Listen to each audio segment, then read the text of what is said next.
ay ang Biblia nagsasabing bago pa ang creation, may Sabat na po sa langit. Hindi man agad karaka-raka na makita natin yung pangako ng Diyos. Panghawakan natin yan. Kasi sa tuwing tayo po ay magkakasala, ang gawain ng Holy Spirit ay magpaalaala sa atin. Binigyan po tayong karapatan ng Diyos na maging mga anak ng Diyos dahil po sa ating pananampalataya.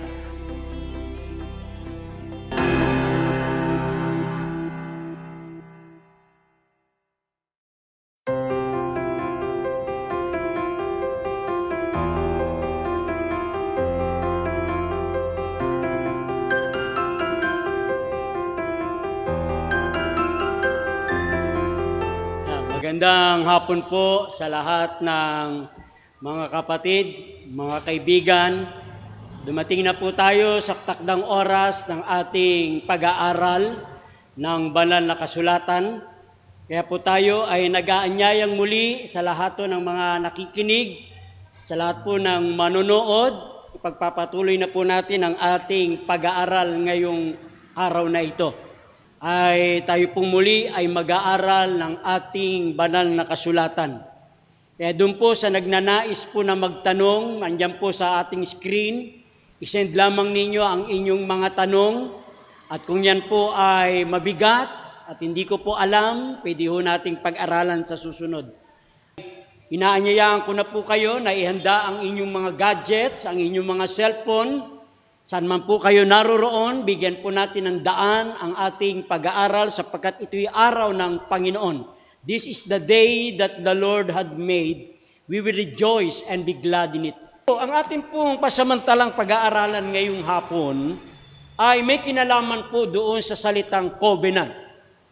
Yung testamento, yung luma at bagong tipan. Ano ba ang connection nito? Kung pag-uusapan naman natin yung sistema, yung tinatawag na yung tipan ng Diyos sa Israel, isa rin niyang testamento. Pero ang gusto ko pong talakayin, itong Biblia. Ano ba, kung bakit ba tinawag itong lumang tipan at ano ang koneksyon nito sa bagong tipan? Ayun, bakit may luma at mayroong bago? Kaya ang binubuo ng aklat na ito ay 66 books. 39 books sa Old Testament, 27 sa New Testament. Ang pagkakasulat ng Old Testament ay Hebrew at karamihan o ilang piraso sa Daniel ay Aramaic. Pagkatapos pumasok ang New Testament ay Greek. Okay, tuloy tayo mga kapatid, mga kaibigan. Okay, ang lumang tipan ay naisulat sa wikang Hebrew. Ano po? Pagkatapos, ang ilang bahagi ng Old Testament ay Aramaic. Tapos, ang New Testament, 27 books, mula sa Matthew hanggang Apokalipsis, ay 27 books. O, kaya pag nagsuma ninyo ang Genesis hanggang Malakay, 39 books, tapos sa New Testament ay Matthew hanggang Apokalipsis ay 27, kaya pag pinagsama po nyo yan ay 66 books. Ngayon, ang Old Testament o lumang tipan o lumang kasunduan, pinag-uusapan natin muna ay Biblia, ang focus, ang sentro ng Old Testament, yung pagpunta o pagparito ng ating Panginoong Jesucristo. Tinatawag po ito na una niyang pagparito. Po, yung kanyang ministry na kanyang gagampanan dito sa sanlibutan ito, ayun po ang una niyang pagparito. Yan po ay nakasulat sa lumang tipan kung ano ang kanyang mga ministry o yung mga propesiya ay magkakaroon ng katuparan sa New Testament. Itinuturo ng Old Testament yung gagawin ng ating Panginoon at yung gagawin sa Kanya. Apo, yung mangyayari sa Kanya, saka yung gagawin ng ating Panginoon. Ibig sabihin, tinuturo nito ang Old Testament sa krus na gagampanan o doon sa krus ni Kristo. Opo, pagdating po sa bagong tipan, ito po ang katuparan ng ministry o ng gagampanan ni Kristo, ang New Testament, bagong tipan, o ang magiging siyang katuparan. Opo, kaya makikita nyo, luma at bagong tipan. Lahat ng sinasabi ay isang pangyayari ng kaganapan pagdating sa panahon ni Kristo. Kaya nga ay BC, merong AD. Pag sinabing BC, before Christ, tapos AD, Anno Domini, ito ay pagkatapos ni Kristo o panahon ni Kristo. O yung BC, bago si Kristo, AD, ito po ay panahon ni Kristo, Anno Domini. Yun po, makikita ninyo yun nung pag-aaral ng Biblia. O, kaya doon makikita po ninyo yung Old and New Testament ay meron pong malaking ugnayan. Ipinakikita ng Old Testament yung unang pagparito ni Kristo. Po, itinuturo tayo nito sa kanyang ministry na hanggang doon sa krus ng Calvary. At ibinabalik naman tayo ng New Testament, yung kaganapan o yung mga hula o mga propesiya mula sa Old Testament o sa matandang tipan. Ano po? Kaya pag nakabasa po kayo sa New Testament, sa bagong tipan, na mula sa Mateo hanggang Apokalipsis, kung meron po kayong nabasa dyan na wala na tayo sa lumang tipan, ay hindi po ibig sabihin po niyan ay ang lumang Biblia, yung Old Testament.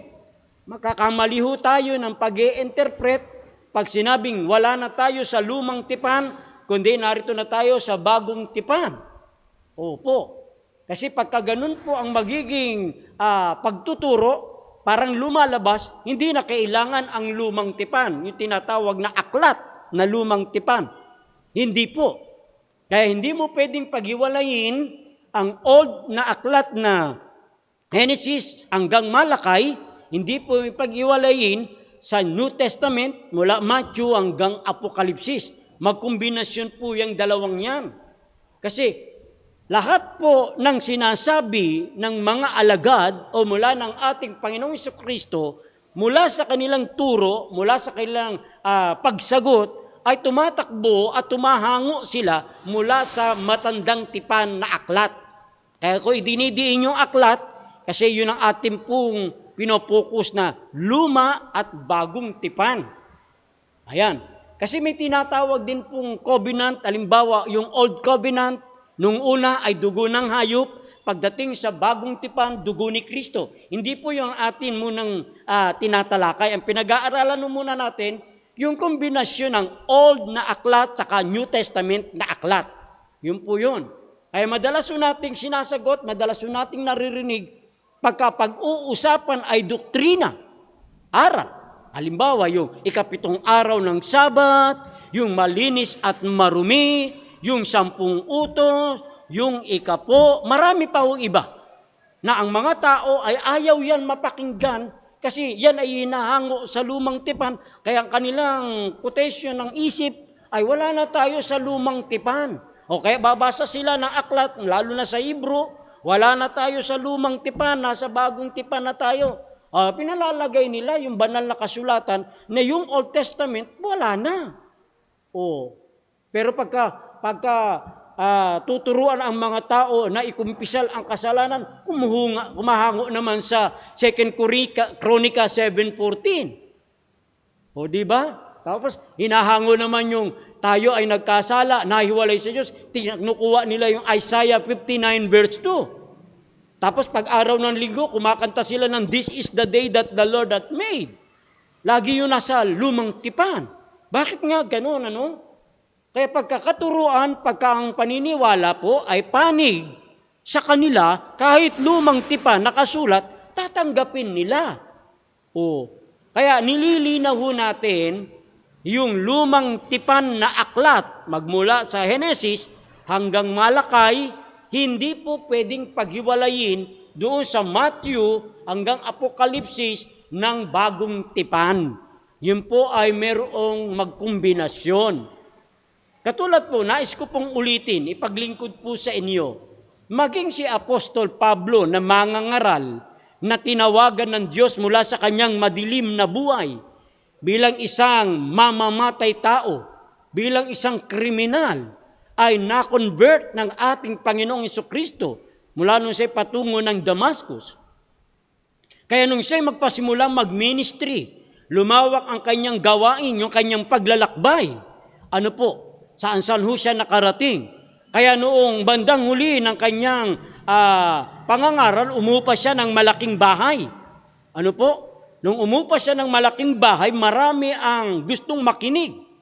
Ngayon, ano ang ginagamit ni Apostol Pablo sa kanyang panghihikayat, sa kanyang pagtuturo, na ang kanyang tinuturo ay si Kristo. Ngayon, pakinggan ninyo ito nasa 28 ng Aklat ng Gawa. Ang talata po niyan ay 23, ganito ang nakalagay. Mga Gawa 28, ang talata nito'y 23 ng Gawa. At nang mataningan na nila siya ng isang araw, ay nagsiparoon ang lubhang marami sa kanyang tinutuluyan.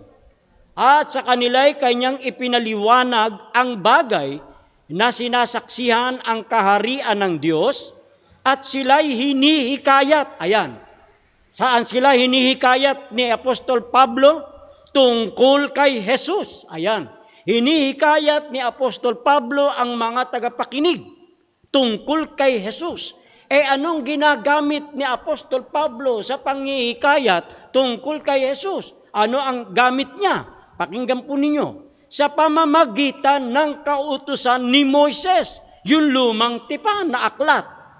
At gayon din sa pamamagitan ng mga propeta, buwat sa umaga hanggang sa gabi. Napansin po ninyo? Ginagamit ni Apostol Pablo ay ang lumang tipan. Kung tawagin po ay aklat ni Moises, sa ibang termino ay kautusan ni Moises. Yun po yung Genesis hanggang sa Deuteronomy, 5 books of Moses or Pentateuch, 5 aklat. Yun ang ginagamit ni Apostol Pablo sa kanyang paghihikayat sa mga tao kay Kristo Jesus sa pamamagitan ng kautusan ni Moises, yung aklat, at ang mga propeta, magmula kay Malakay, magmula kay Prophet Isaiah, kay Jeremiah, kay Daniel, hanggang makarating sa Malakay. Yun po ang ginagamit ni Apostol Pablo sa kanyang pagtuturo, sa kanyang paghihikayat tungkol kay Jesus, ang kanyang ginagamit matandang tipan. Kaya nakalulungkot itong mga mahihilig sa bagong tipan. Ano po, inuulit ko po. Doon po sa mga mahihilig sa bagong tipan, aayaw ng kautusan, aayaw ng Sabat, aayaw ng 10 Commandments, aayaw ng tungkol sa pagkain, ayaw sa pag-iikapo, ayaw sa mga alahas, samantalang itinuturo ng Biblia. Ibig sabihin, itong mga mahihilig sa New Testament, pagka kanilang paniniwala ay laban sa kanila, hindi matanggap yung nakasulat sa aklat ng lumang tipan. Pero pagka ang kanilang paniniwala ay pabor, kahit lumang tipan yan, tanggap. Ibig sabihin, ang tao'y namimili ng gusto nilang paniwalaan, hindi yung kung gusto ng Diyos na dapat mong tanggapin. No? Kaya mga tao ngayon ay hinahanap kung ano yung makalalamang, makagiginhawa sa kanilang paniniwala. Para bagang ang tao ay naghahanap ng kanilang sariling relihiyon.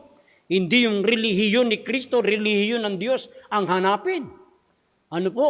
Kaya kung gusto po nating maligtas at makita ang buong katotohanan, hayaan po ninyo ang Holy Spirit, hayaan po ninyo ang Diyos na ituro sa atin. Hindi po yung kung ano yung gusto natin. Yung gusto po ng Diyos. Kaya sinasabi natin, maraming mga tao nagsasabing, kami kay Kristo sapat, may Kristo na kami, may pananampalataya na kami. Pero ano ang sabi ni Apostol Pablo sa 2 Korinto, sa Kapitulo 10, talatang 7, ganito po ang sinasabi sa atin. Minamasdan ninyo ang mga bagay na nahaharap sa inyong mukha. Kung sino man ay mayroong pagkakatiwala sa kanyang sarili na siya'y kay Kristo, ay muling dili-dilihin ito sa kanyang sarili na kung paano siyang kay Kristo, kami naman ay gayon din. Okay, masasabi mo, may Kristo na kami, sapat na kami kay Kristo. Pero sabi na Apostol Pablo ba, dili-dilihin mo nga papaano kang na kay Kristo? O yun. Kaya sa pag-aaral natin, mga kaibigan, mga kapatid, sa banal na kasulatan, makikita natin, maging ang ating Panginoong Jesucristo ay gumagamit ng aklat ng lumang tipan, ng kanyang pagsagot, kanyang pag-atake kay Satanas, sa mga tukso ni Satanas. Ang sagot lagi ng ating Panginoong Jesucristo ay nasusulat. Ang hinahango po niya ay aklat ng lumang tipan. Yan na po ang aklat ng Deuteronomy, 5 aklat ni Moises. Kung tawagin po yan, kautusan ni Moises. Ano po? Kaya sana po mga kaibigan, mga kapatid, baguhin po natin yung ganiyang pananaw. O sa halip na, pag naririnig po ninyong binubuklat ang 10 Commandments sa matandang tipan, meron din naman yan sa bagong tipan. Pag itinuturo, tinahango ang tungkol sa Sabat sa lumang tipan, meron din naman yan sa bagong tipan. Pag hinahango naman ang tungkol sa pagkain sa lumang tipan, meron din naman yan sa bagong tipan. Kung hinahango naman ang pagtuturo sa ikapo sa lumang tipan, meron din naman yan sa bagong tipan. Kaya wala po kayong pwedeng ipuwera, wala po kayong pwedeng alisin. Ano po? Kaya kayo pong mga nanonood, kayo pong mga nakikinig, 2 uri lamang ng pagsamba ang nagahari sa sanlibutan ito. 2 uri lang din lang ng marka ang tatanggapin ng tao. Either marka ng kaaway ng Diyos o yung marka ng ating Diyos. Ang sabi sa atin, sino man ang sumasamba sa hayop, sa kanyang larawan, tumatanggap ng kanyang tanda sa kamay o sa noo, iinom din naman siya ng alak ng kagalitan ng Diyos. Revelation chapter 14, verse 9 and 10. Samantalang doon naman sa pagsamba, ang sabi sa Revelation chapter 14, verse 6 at 7, magsisamba kayo sa Diyos na lumalang ng langit at ng lupa. Ang sabi ng chapter 7 na aklat ng Apokalipsis, doon sa 4 na anghel na mahawak ng 4 na sulok, huwag nyo munang bitawan hanggang sa matatakan ang bayan ng Diyos sa kanilang mga noo. Nakita po ninyo, kung yung kaaway ng Diyos ay may pagtatatak sa kamay o sa noo, ganun din sa Diyos. Sa chapter 7 ng aklat ng Revelation. Ano po? Kaya merong nagtatalo na Old and New Testament. Pag yung mga may hilig sa New Testament, ayaw ng Old Testament. Pero tayo po na natuturo, sa kayong mga nakikinig, ay ang kombinasyon po niyan, malaki po. Ano po ang pagpapahalaga ng Seventh-day Adventist sa buong kasulatan. Yan ang Old and New Testament. Testament mean kasunduan, agreement, tipanan. Yun po ang ibig sabihin nun. Kaya kita po ninyo, ang mga membro ng Seventh-day Adventist, bata man yan o matanda, may ngipin o wala, ay bumibit-bit ng Biblia. Old and New Testament. Ayan po, kaya bilang paanyaya, bilang nag-aaral, bilang pag-aaral ng kasulatan, tanggapin ho natin ang buong aklat, luma at bagong tipan.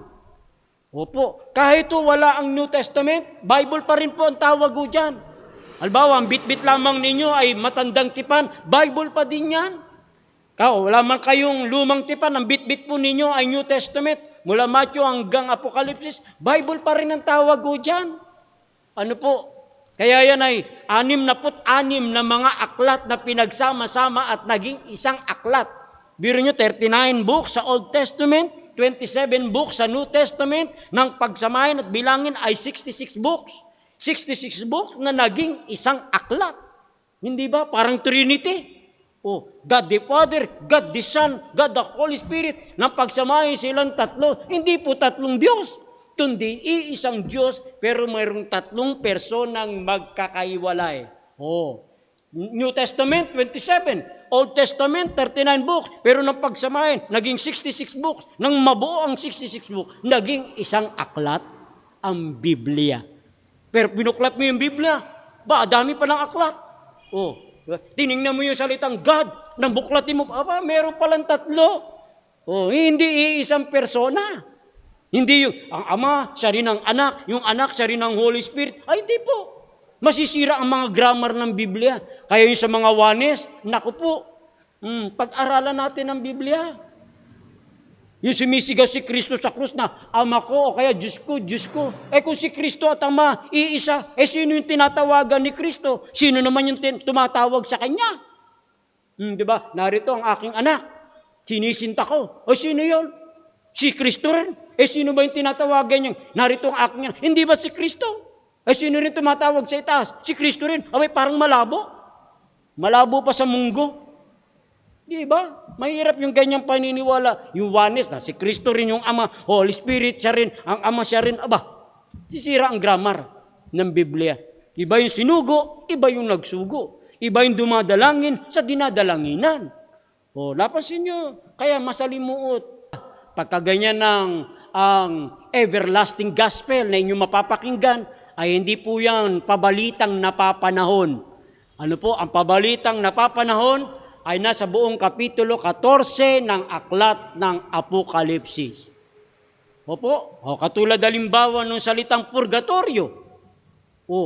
Ang purgatorio, ang paniniwala ng ating mga kaibigan, pagka namatay, masama, saan ang punta? Ang punta ng masama, impyerno. Pero pag hindi masyadong masama, purgatorio. Pagka namang banal, matuwid, direkta sa langit. Ganyan naman ay hindi po yan ang pabalitang napapanahon. Opo. Kasi napakaraming katotohanan sa Biblia ang masasagasaan. Unang-una ang ating Panginoon Kristo. Isang banal, matuwid na tao, matuwid na Diyos, na nagkatawang tao, nung siya'y mamatay, ay saan ba siya nagpunta? Impyerno ba? Saan siya dumirekta? Sa langit ba? Hindi po. Kaya pinakita ng Biblia, nang mamatay ang ating Panginoong Jesucristo, ilang araw siya sa loob ng libingan? 3 araw. Pagkatapos ng 3 araw, nabuhay na mag-uli. At bago umakyat sa langit, nagpakita ng 40 araw. Bago siya umakyat sa langit. Excuse me. Di ba? Kaya nung mabuhay na siyang mag-uli, akala ni Maria Magdalena ay isang nag-aalaga o naglilinis, nagbabantay sa libingan ng kanyang tangkaing hawakan. Di ba? Ang sabi niya, nakita mo pa ako, wag mo akong hawakan, untouchable ako. Di ba? Yun ang sabi ni Kristo. Wag mo akong hawakan. Hindi pa ako nakakakit sa aking Ama. Di ba? Makikita niyo, papansin niyo sa John 20 verse 17. Ayaw magpahipo ni Kristo kay Maria. Ibig sabihin, ang tao katulad ko pag namatay, hindi ako pupunta ng impyerno, hindi ako pupunta ng purgatorio, hindi rin ako pupunta ng langit. Ang Biblia ay nagsasabi kung saan ang tao pag namatay, ang pupuntahan niya ay libingan. Opo, libingan ang kanyang punta. Pakinggan ninyo ang Biblia. Ito po ay nasa Job, chapter 30. Bakit ko ba naisingit yun? Para makita natin yung ebanghelyo, yung pabalitang napapanahon. Ayan. Anong sabi rito sa 30 verse 23, sapagkat talastas ko na iyong dadalhin ako sa kamatayan at sa bahay natakda sa lahat na may buhay. Kamatayan. For I know that thou wilt bring me to death and to the house of appointed for all living. Lahat ng mamamatay, lahat ng taong mamamatay, mabuti o masama, ang punta ho niyan libingan. Pakinggan niyo pa. Sa Kapitulo 17, talatang 13, na ganito ring aklat. 17:13 ng Job. Kung aking hanapin ang Siol na parang aking bahay, kung aking ilatag ang aking higaan sa kadiliman. Sa English version, if I wait, the grave is mine house, I have made my bed in the darkness. Napansin po ninyo? Sabi ni Job, na ang aking bahay, yung libingan, yung Sheol, na parang aking bahay. Ako ang aking ilatag, ang aking higaan sa kadiliman. Kaya yung ganyan pong mga paniniwala, ay iwasan na natin yan, itakwil na natin. Hindi po yan ang pabalitang napapanahon na dapat matanggap at mapakinggan ng tao. Nawala naman sa Bible. Di ba? Na pagka ang tao'y namatay, masama, direkta sa impyerno. Pag ang tao'y banal na namatay, ay pupunta ng langit. Ay, hindi po. Lahat po masama o mabuti sa libingan ang kanilang punta. Gaya ng binabanggit ng Biblia. Ano po? Tsaka yung mga patay, hindi na natin dapat dalanginan. Sapagkat hindi na nila mapapakinggan kung ano mang buti, ano mang ganda, gaano mang kabulaklak ang ating sasabihin. Hindi na nila mapapakinggan yan. O ano sabi ni Isaiah chapter 38? Ano sabi sa atin? Ganito po ang binabanggit ng Biblia. Kung meron po kayong Bible, tingnan po ninyo sa inyong sariling Biblia. O baka sabihin ninyo, ang ginagamit ko kasi Biblia ng Seventh-day Adventist. Hindi po. Biblia po ito ng Protestant at ng Catholic na galing sa Philippine Bible Society. Madaling sabi, nakikigamit lang ho tayo ng Biblia. Para makasigurado po kayo, sundan po ninyo. Ano ang sabi ng Isaiah chapter 38 tungkol dito sa mga patay? O ano sabi? Sapagkat hindi ka maaaring purihin ng Sheol, yung libingan, for the grave cannot, okay, sa English, for the grave cannot praise thee, death cannot celebrate thee, they that go down into the pit cannot hope for thy truth. Ang saling Tagalog, sapagkat hindi ka maaaring purihin ng Sheol, hindi ka maaaring ipagdiwang ng kamatayan. Silang nagsisibaba sa hukay ay hindi makakaasa sa iyong katotohanan. Kahit ano pang inam ng iyong sasabihin, kahit anong kay ganda ng bulaklak ng iyong salita, hindi na maaasahan ng patay. Yung mga ganyang paniniwala, dapat po yan itinatakwil na po natin yan. Nabubuhay tayo sa mga mali. Nabubuhay tayo ngayon sa mga huling araw na ito.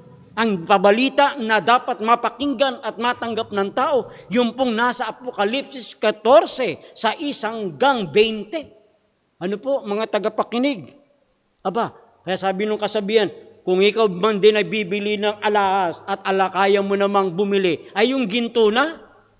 Oo, huwag kayong bibiling 295. Di ba? Yung salitang kaligtasan, di baling madaya ka sa iba, huwag ka lang madaya ng relihiyon. Nakasalalay ang kaligtasan ng inyong kaluluwa. Kung maghahanap din lang naman kayo ng kaligtasan, abay hanapin na po ninyo yung katotohanan. Kaya sabi nung 2 Timothy chapter 3 verse 7, silang nagsisipag-aral ay hindi makarating sa katotohanan. Bakit? Binulag. Diba? Binulag ng Diyos ng sanlibutan, small d. Ibig sabihin ng small d, hindi yan yung tunay na Diyos na lumalang ng langit at ng lupa. Kaya sabi ng 2 Korinto 4:4, ang sabi rito sa salita ng buhay, sino ba itong Diyos ng sanlibutan bumulag? Sa isipan ng mga tao para hindi makakita at makarinig ng katotohanan. 2 Corinthians 4:4. Okay? Binulag sila ni Satanas na Diyos ng mundong ito upang wag silang masinagan ng dakilang liwanag ng Ebanghelyo ni Kristo na siyang larawan ng Diyos. Pansin po ninyo. Kaya nagkaroon ng tinatawag na Dark Ages, madilim na kapanahunan. Ipinagbawal ang pagbabasa ng Biblia, pinasunog ang Biblia. Kaya tayo ay lumaki, nabuhay sa mundong ito na ang paniniwala, punong-puno ng tradisyon, punong-puno ng mga maling aral, maling doktrina na galing sa ibang bansa, nakarating sa ating Pilipinas. Kaya po yan ang ating kinamulatan. Kaya sabi ng iba, pag tinuruan mo ng katotohanan, dito na kami, na kandado pa. Ito na ang aming kinagisnan. Parang hindi mo na mabuksan yung kandado kasi nakapadlock na. Di ba? Kaya ang Biblia talagang masalimuot ang pinagdaanan nito. Kaya sabi ng Biblia sa 4:4, binulag ni Satanas, alin? Yung pag-iisip ng mga tao para wag sumilang ang liwanag ng Ebanghelyo ni Kristo. O yung pangingilin ng linggo, wala sa Biblia. Yung pag-iingat ng kabanalan ng unang araw, wala sa Biblia. Ngayon tinatanggap ng tao. Abay pag-isipan ho niya mga tagapakinig, mga nanonood sa programang ito. Ang layunin nito ay para maligtas ang inyong kaluluwa. Unang Pedro sa Kapitulo 1, talatang 9 at 10. Kaya kayo gustong sumampalataya, may kinalaman sa kaligtasan ng ating mga kaluluwa. No po? Kaya matuto tayo na pag-aralan ang Biblia. Huwag lang basta kayong nakikinig sa mga mangangaral, sa mga ministro. No, hindi kayo pinahawak ng Biblia. Tuklasin po ninyo sa loob ng Biblia. Manalangin ho tayo sa Diyos. Hingin natin ang patnubay ng Holy Spirit. Kaya sabi ng John 7 verse 17, ang sino man nag-iibig gumanap ng kalooban ng Ama ay makikilala niya ang turo. Di ba? Hindi sa pagandahan ng kapilya, hindi sa paramihan ng membro, hindi sa pagalingan ng mangangaral, hindi sa pagwapuhan. Aba, kung hahanap din laki ng magandang kapilya, abay maraming magagandang kapilya. Pero ang tanong, yun ba ang totoo? Hindi sa pagandahan ng pangalan, Iglesia ng Diyos, Iglesia ni Kristo, born again, miracle crusade, Jehovah Shalom. Aba, kagaganda. Di ba? Ang tanong, yun ba totoo? Doon ba makikilala? Kaya, may mag-aral po tayo mga kapatid, mga kaibigan. Kaya pag nakarinig kayo, ay lumang tipan, tungkol sa malinis, tungkol sa, ay wala na, pagdating sa bagong tipan, pwede nang ngasabin, pwede nang tsaw-tsawin. Aba, hindi yan ang pabalitang napapanahon. Opo, diba? Kinakaligtaan nila yung mga katotohanan sa Biblia. Masunod lamang yung kanilang gusto, yung kanilang sarili. Opo.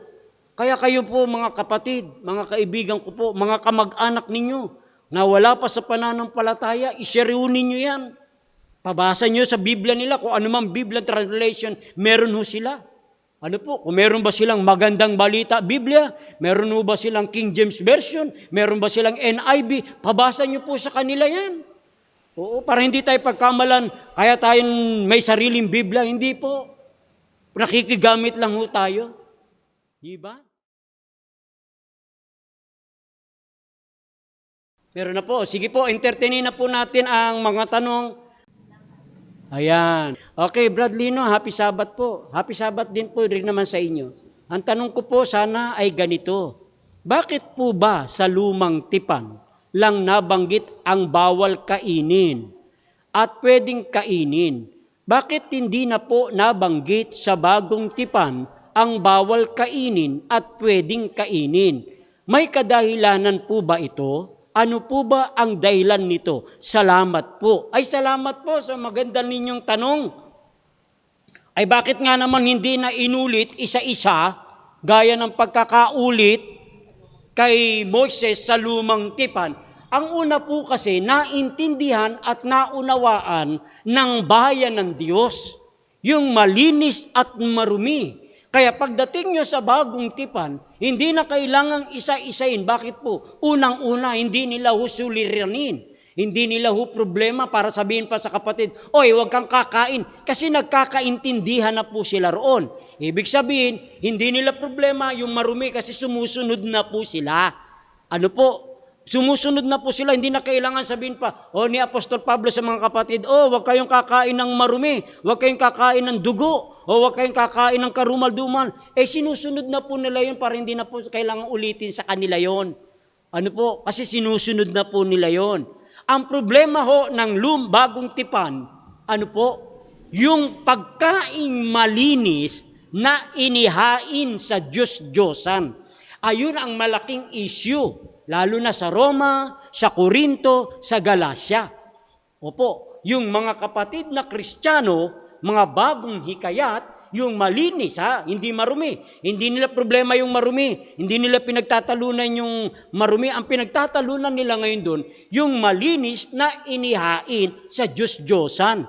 Pagkatapos, ang ilan dyan, inihain sa Diyos-Diyosan, itinitinda ngayon sa market. Sa market, sa Bible, dalawa, isang agora, isang makilon. Hindi po yan palengke ng kadiwa, hindi palengke yan ng bayan, hindi palengke ng imus. Kasi minsan mayroong mga nangangatwer, lahat ng ipinagbibili sa pamilya ay bilhin at kanin mo, wag mo nang itanong ng daylan sa buddi. Hindi po. Ano po? Kaya doon po sa tanong ninyo, Brother Joel, Sister Jocelyn, hindi na po kailangang ulitin sa bagong tipan na yung isa-isahin pa yung pinagbabawal. Kasi unang-una, ipinagkatiwala yan sa mga Hudyo. Kaya ang mga bayan ng Diyos, hindi po talaga sila kumakain. Ano po? Hindi sila kumakain. Ngayon, yung mga hintil na nahikayat, dahil naranasan nila yung paniniwalang hintil, wala pa sila sa tunay na kalagayang pagkakilala sa Diyos, kumakain pa sila nung karumalduman, naghahain sa Diyos-Diyosan. Yun ang problema nila, yung malinis. Ano po? Katulad nung mababasa nyo sa Gawa 13. Napagkamalan si Bernabe, ni Mercury, napagkamalan si Pablo, nang matuwa sila ay naghain sila ng baka at tupa. Malinis yung inihandog. Ang problema na yung Diyos-Diyosan. Yun ang masasabi po natin sa inyo pong tanong. Malawak po yun, kaya hindi na po natin masyadong inisa-isa. Ang sagot na lamang po natin, hindi na po kailangang isa-isahin yung inisa-isa kay Moises sa lumang tipan para ulitin sa bagong tipan. Kasi yung bayan ng Diyos, hindi po talaga kumakain ng karumal-dumal. Ano po? Ang suliranin, ang kadahilanan po, ay malinis na hinihain sa Diyos-Diyosan. Yun ang problema po nila ron. Kung dapat bang kainin o dapat bang hindi kainin, kaisinaalang-alang ni Apostol Pablo doon sa mga mahihinang kapatid na kinamatayan ng ating Panginoong Kristo, kung ito'y makatitisod, sabi ni Apostol Pablo, ay huwag kainin kahit na malinis na inihain sa Diyos-Diyosan. Yun po ang issue. Hindi nila problema yung karumal-dumal doon sa Old Testament. Hindi yung suliranin. Yung malinis na hinihain sa Diyos-Diyosan. Yun po ang ating sagot. Ano po? Pero tinuturo pa rin ba ni Apostol Pablo? Tinuturo pa rin. Pero hindi na po inisa-isa. Halimbawa, yung katulad ng nasa 2 Korinto sa Kapitulo 6, talatang 17 at 18. Huwag kayong magsihipo ng mga bagay na marurumi. General na ni Apostol Pablo. Di katulad kay Noe, malinis, marumi. 7 malilinis, 2 marurumi. Pero pagdating kay Moses, inisa-isa ko alin yung malinis, yun ang marumi. Bakit ang Hinesis hanggang Deuteronomy sinasabi na kautusan ni Moses? Di ba ang Panginoong Diyos ang nagbigay ng kautusan? Diyan nga po karamihang nalilito ang mga nagdidiskusyong ayaw sa kautusan, Hindi lamang 10 utos ang ibinigay sa bundok ng Sinai, napakaraming utos. Halimbawa, ito pong nasa Leviticus 26. Ganito po ang mababasa natin. Totoo po na yun ay kautusan ni Moses, na kautusan din po ng Diyos. Mamaya i-explain po natin yung mula Genesis hanggang Deuteronomy. Kung bakit naman tinawag na kautusan ni Moses, samantalang sa Diyos naman ito galing. Tingnan po ninyo ang Leviticus 26. Ang talata nito ay nasa 47. Ganito po ang pagkakabanggit sa atin. 26 ng Leviticus, talatang 46. Ito po ang pagkakabanggit sa atin. Ito ang mga palatuntunan at ang mga hatol, ang mga kautusan ginawa ng Panginoon sa kanyang sarili at sa mga anak ni Israel sa bundok ng Sinai sa pamamagitan ni Moises. Ayun, ano po ang kautusang ito na sa pamamagitan ni Moises na ibinigay ng Diyos sa bundok ng Sinai? Palatuntunan, mga hatol, mga kautusan na ginawa ng Panginoon sa bundok ng Sinai sa pamamagitan ni Moises. Ngayon, lahat po ng kautusan, ano po, iyan ay civil law, moral law, decalogue, health law, dietary law, ceremonial law, lahat po yan ay sa Panginoon. Dangan nga lamang meron pong magpagkakaiba. Ano po ba yung kautusan ni Moises pag binabanggit sa Biblia? Yung kautusan ni Moises, yung pong kautusan ng Diyos na siya po ang sumulat. Ano po? Ibig sabihin, yung kautusan ni Moises, siya po ang sumulat. Isinulat po niya yan sa aklat. Yung kautusan ng Diyos, bagamat palatuntunan, hatol, kanya po yan. Pero nilagyan ng Diyos at ng Biblia ang pagkakaiba sa terminology. Pag sinabing kautusan ni Moises, siya ang sumulat, sinulatan sa aklat. Deuteronomy 31, talatang 24. Yun namang kautusan ng Diyos, na Diyos ang sumulat, ay isinulat sa 2 tapyas na bato. Ano po? Yun ang masasabi po natin. Po, lahat po yan ay galing yan sa Panginoon.